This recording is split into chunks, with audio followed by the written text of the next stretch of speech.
garmalee furdattanii jirtanillee jechuudha. Haala adeemsa keessa yoo deddeebitanii fayyadamtan jechuudha. Garmalee qannasuu osoo hin taane giddugala yookaas immoo jira nam tokko furdina garmalees qal'ina garmalees kan hin barbaanne giddugaleessa ta'uu kan barbaadu jechuudha. Haala sanaan giddugaleessa ta'uu ni dandeessaniin isiniin jedha. Inna fayyadamaa dhugaa faayidaa guddaa qaba. Ani fayyadamee waan an argeefan gara keessan kanatti immoo isiniif qoodee waan sadi qofa dinnichaa isa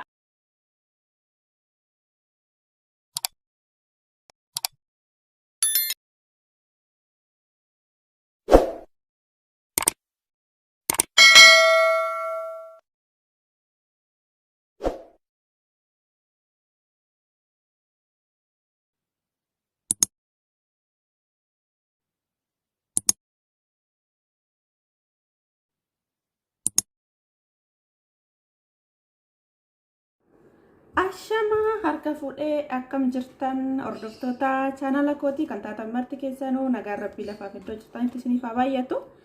Akkam turtan akkam sa'aatii kana keessan obboleettiin keessan nagaa guutuurraa afaan qabaa nageenya na bukkee ture isin birallee haa jiraatu isin jechuu jaaladha. Namoonni chaanala kanaaf haaraa taatan subscribe like gochuudhaan maatii keenyatti dabalama. Namoonni maatii koo turtan immoo hanga yoonaa yaadawwan garaagaraa na jajjabeessaa turtan galatoomaa galata guddaa na biraa qabdu isin jechuu jaaladha. Tole deebi'ee dhufee jira. Har'a maaliin deebisee dhufte jechuun keessan hin oolu waan ajaa'ibaa tokko isinitti agarsiisu dhufe waan salphaa nama muddame yookaan iraatas haa ta'u qursiirrallee haa ta'u sa'aatii misaallee haa ta'u noormaalii ani kizuma argadhe waan fayyadamuuf jechuudha. Waan isin agarsiisu dhufe waan salphaa kana sadan irraa bichaa wayi iraata gahaa wayi immoo misaa gahaa akkamittiin akka hojjechuu dandeessan jechuudha. Inna kuduraadhuma kana lamaanii fi kun immoo dinnicha namni hin beekne hundi keessanuu ni beektu jedhee yaada. Isa kana amma nagahu nan kaayadha. Gosa kana sadeen irraa waan akka nama ajaa'ibu tokko nyaata jechuudha. Baay'ee mee yaalati. Yaaliirra geggeessaanii agartanii isiniin jedha baay'ee tokko mirxiidha. Waan amma nagahu baay'een fayyadamu kophaa waan ta'eef xiqqeessee akka kanatti qooddadhee kaadhaa jechuudha. Amma nagahu dinnichillee kaalamaan qofa isa kanarraayis immoo amma nagahu qofa jechuudha. Mee har'a waan ajaa'ibaa kana akkamittiin akkan hojjechuuf deemu isiniin agarsiisaa walumaan laallan isiniin jedha. Hanga dhumaatti nafaana turaa isiniin jedha. Laayikii gochuu sheerii gochuu hin dagatinaa waan ajaa'ibaati dhugaa. Gizee tokko hojjettanii agartanii jennaan deddeebitanii hojjettu. Mee amma akkamittiin akka hojjedhu akka viidiyoon hin dheeranne kan kana hunda isaa qulqulleeffadhee ka'ee isin agarsiisan isiniin jedha. Tole amma kunoo akka naaf ta'utti qopheeffadhee jira hunda isaayyuu kun dinnicha ture dinnichicha muree kaa'adhee jira. Kunillee salaaxaa isaa amma ture jechuudha akkasiisa jedhanuun jechuudha. Kanallee haala kanaan muree kaayadhee jira jechuudha. Amma maal goonaa isa kana dinnicha kanatti wantoota qimamii itti godhamutti goone akka chipsititti makiroo keessa goone sa'aatii walakkaadhaaf ammanni bishaatee akka chipsititti qoshi gara goggoguutti hiiqutti jechuudha. Maaliif fufurdisee mure waan ta'eef dafeetinii hin bishaatu jechuudha. Kanatti maalan itti godhame walumaan laalla jechuudha. Jalqaba ashaboodha. Ashaboo ittiin godha. Jalqaba duraa kan na barbaachisu ashaboodha. Achumaan immoo ka'ee kunoo isa mixa isa kana itti fayyadamaa jechuudha. Isa kana xiqqeessee baay'ee miti xiqqoo isaatti godha jechuudha.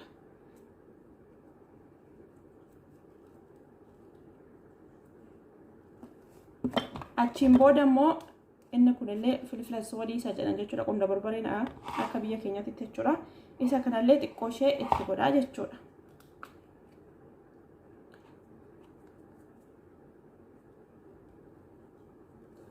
ከዛ አማ እርገን ከነ ጥሙሬን ቦደት ኦሶ ወሊ ሂመኪን ድራ ዘይቱኒ ቹድ ኦሊቭ ኦይል ዘይቱኒ ቲንጎዳ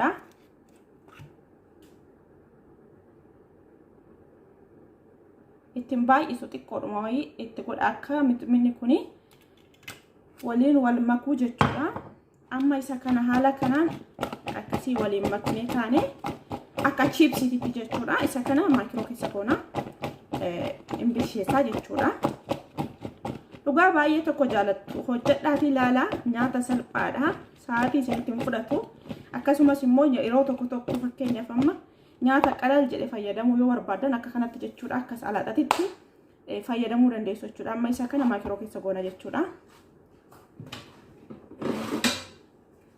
isa kana maakiroo keessa kuni qulqulluu kan ittiin keessa kaawwamudha maakiroo keessa jechuudha isa kana akka kanatti asirra nan kaane jechuudha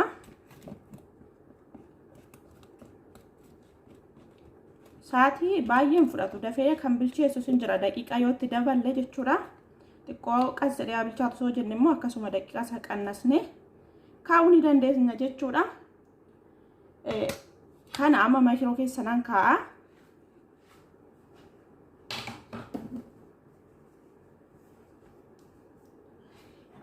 achiin boodditti immoo isa kana amma baay'ee itti wannoon jedhu boodarran xiqquma ashawoo qofa itti godhee ka'ee baay'ee isaa hin xabbasu kana xiqqoo ishee akka inni bifa jijjiirratu kanallee nan xabbasa jechuudha achuma keessa maakiroo keessa kaa'eetini akka inni xiqqoo ishee bifa jijjiirratu nan taasisaa jechuudha baay'ee osoo hin taane xiqqoo isheeti achiin booda immoo mee akkamiin gaafa dinnichaan bishaatee ka'ee jedhe kun yoo akkamittiin itti daballaa maal akka ta'u immoo walumaan laallaa ammallee na duuka bu'aan isin jedha kun amma akkuma argaa jirtan kana haala kanaan kun bishaatee jira dinnichaadha akka chiipsitti ta'ee jira kun akka kanatti qoshii sirriitti ore baay'ee das nama jedha waan ta'eef jechuudha isa birookolii kanallee akka kanatti xabbatee jira jechuudha baay'ee miti inni kuni mee walumaan laallaka akkamittiin akkana ni fayyadamee laaluuf jirtu ana duuka bu'aan isin jedha dhugaa baay'ee tokko jaalattanii ni jaalattu jedheen abdii qaba maaliif nyaata baay'ee qallaalii ta'e jechuudha akkasuma jira namoonni tokko furdina akka hin daballeef akka kanatti kan kuduraa fayyadaman ni jiru nyaata baay'ee bareedaa ta'edha isin jechuu barbaade sananii salphataa jechuudha mee walumaan laallaa waan kamirrattuyyuu yaalii geggeessuun barbaachisaadha beektanii gizee tokko jechuudha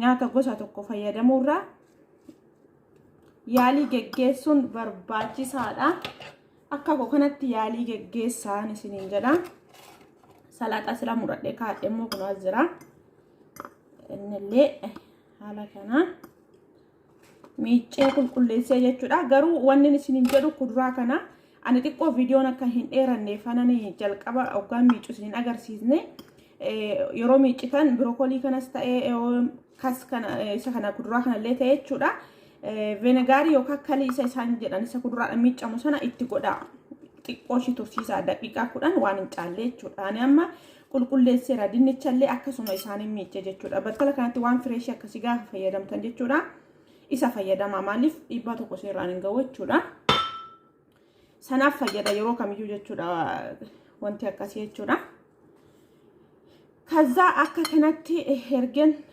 hojjedhee warradhee gubbaadhaan kuno isa kana fayyadama isa kuduraatti godhan kana isa kana fayyadama jechuudha na baay'ee jaalattu jedheen abdii qaba isa kana ittiin baay'isu amma ta'e tokko nan fayyadama jechuudha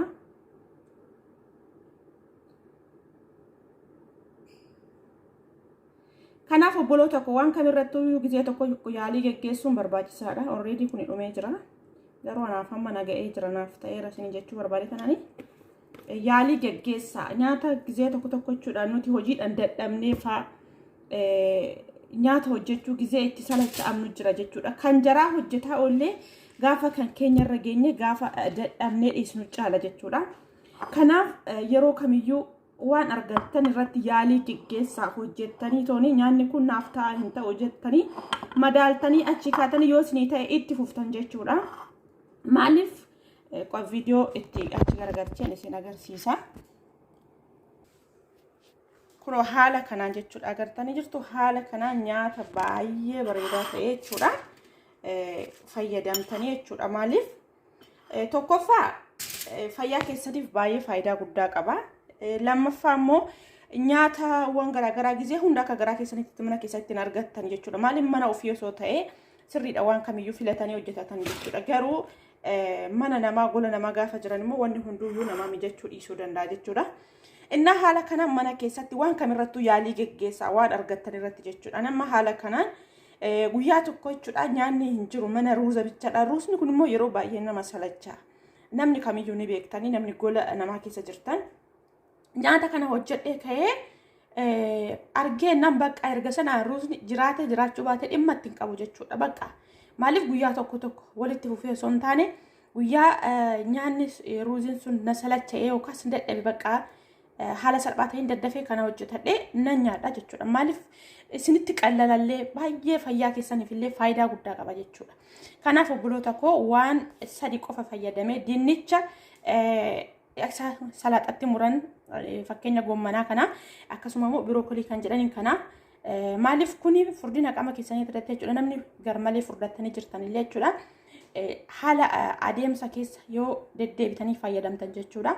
Garmalee qannasuu osoo hin taane giddu gala yookaas immoo jira nam tokko furdina garmalees qallina garmalees kan hin barbaanne giddu galeessa ta'uu kan barbaadu jechuudha. Haala sanaan giddu galeessa ta'uu ni dandeessaniin isiniin jedha. Inna fayyadamaa dhugaa faayidaa guddaa qaba. Ani fayyadamee waan an argeefan gara keessan kanatti immoo isiniif qoodee waan sadi qofa dinnichaa isaa akkuma agartan kana waan salphaa ta'e mana keessatti hojjedhaati gizee sa'aatii argattan of yaadachuun barbaachisaadha. Gizee tokko maaliif hojii isaanii hin dhumu yeroo kamiyyuu hojiin gola namaa hin dhumu.